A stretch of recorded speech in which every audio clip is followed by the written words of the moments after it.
Georgia Representative Marjorie Taylor Greene apologizing for comments comparing a COVID restriction to the Holocaust. Members of Atlanta's Jewish community tell our Hope 4 that they appreciate the apology, but it's her future actions that they'll be watching.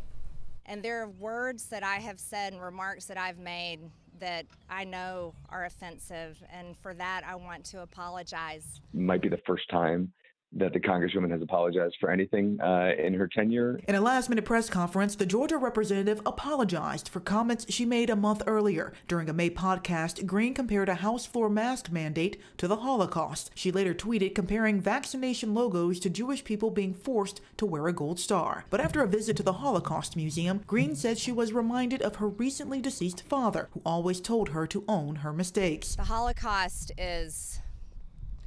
there's nothing comparable to it. There is no comparison to the Holocaust. The only comparison that one should make about the Holocaust is to the Holocaust itself. When people do compare it, it truly is so disgusting and disrespectful to those who have perished in the Holocaust. Cheryl Dorchinsky with Atlanta Israel Coalition and Dove Wilker with the Atlanta Jewish Committee said they were surprised by the apology and hope it's both sincere and an educational moment. I think what's important is that her followers, her constituents, that they hear the apology and hopefully it changes the way that they view things. And some members of the Jewish community hope Greene moves beyond words to shine a light on anti-Semitism. I think apologies are good, but I think actions are more important. Only time will tell if she truly did learn something.